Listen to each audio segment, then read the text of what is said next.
বিয়ের পর একটা মেয়ের শ্বশুরবাড়ি হয়ে যায় আপন। আর সেই শ্বশুরবাড়িতে গিয়ে মেয়েদের সকাল থেকে রাত পর্যন্ত কি কি কাজ করতে হয় সেটা তো আপনারা সবাই জানেন। তো নানান ধরনের কাজে মেয়েদেরকে ব্যস্ত থাকা লাগে। আর সংসার জীবন এমন একটা জিনিস, সেটা কিন্তু সবাই জানে। তো আজকে সেই জিনিসটি আপনাদের সঙ্গে শেয়ার করব।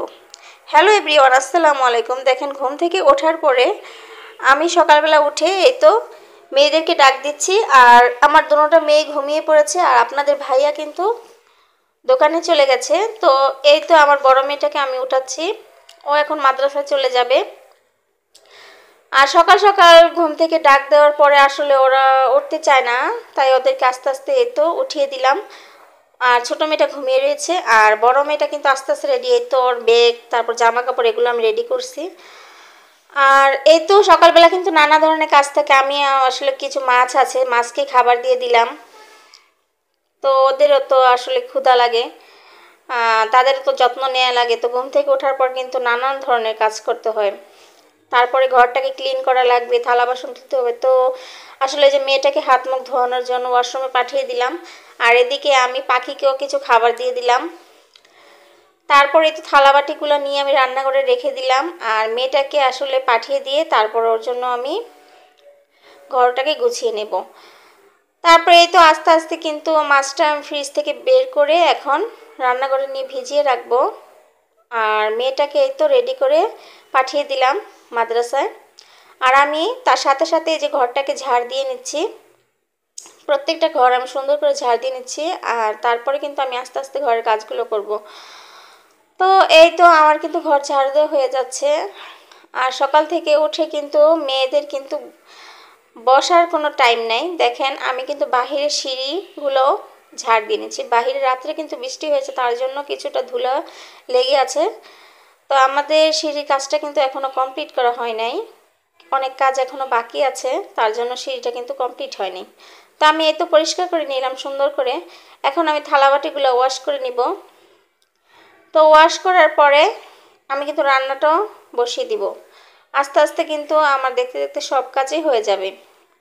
তো মেয়েদের কিন্তু নানান কাজ থাকে। আর যারা নাকি অনেকে বলে যে সারাদিন বসে থাকে, তো এগুলো আসলে কে করে? তো এই তো মাছটা কিন্তু আমি ধুয়ে নিচ্ছি, আর চালটাও ধুয়ে নিচ্ছি। চালটা ধুয়ে কিছুক্ষণ ভিজিয়ে রাখবো। আর মাছটাকে লবণ দিয়ে আমি মেখে রেখেছি, আর সাথে পেঁয়াজ আর আলু দিয়ে কই মাছের ঝাল রান্না করব।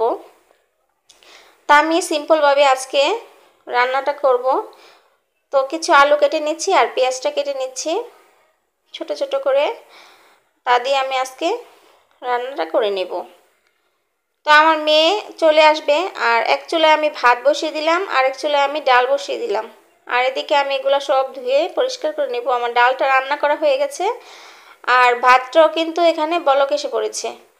তো ভাতটা আমি ওই চুলায় দিয়ে এখানে মাছগুলোকে সুন্দর করে মশলা মেখে নিয়েছি। আর এখানে কিন্তু আমি মাছটা ভেজে নিচ্ছি।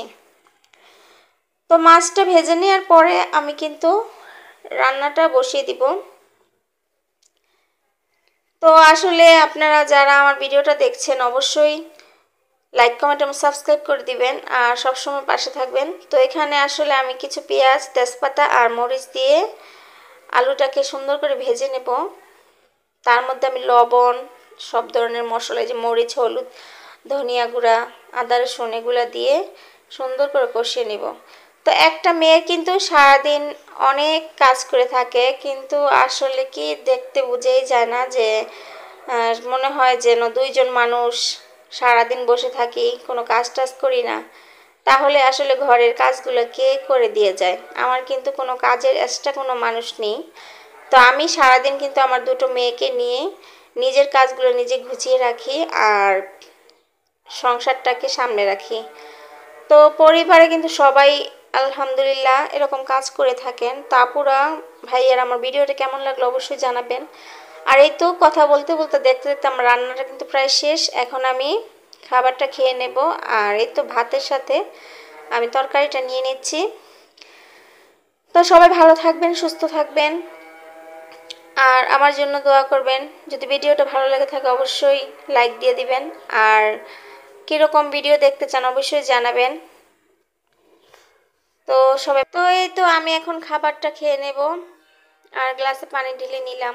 আর অল্প একটু শাক, এই শাকটা আসলে কালকে রান্না করেছিলাম। তো এখন খাবারটা খেয়ে নিচ্ছি। আর দেখতে দেখতে আমার আসলে বড় মেয়েটা মাদ্রাসা থেকে চলে আসবে, আর ছোট মেয়েটাও, তারপর আপনাদের ভাইয়াও চলে আসবে, দুপুরবেলা হয়ে গেছে। তো সারাদিন কিন্তু অনেক কাজ করতে হয় মেয়েদের। মেয়েদের কষ্ট কিন্তু মেয়েরাই বোঝে। বাই বাই, আল্লাহ হাফিজ।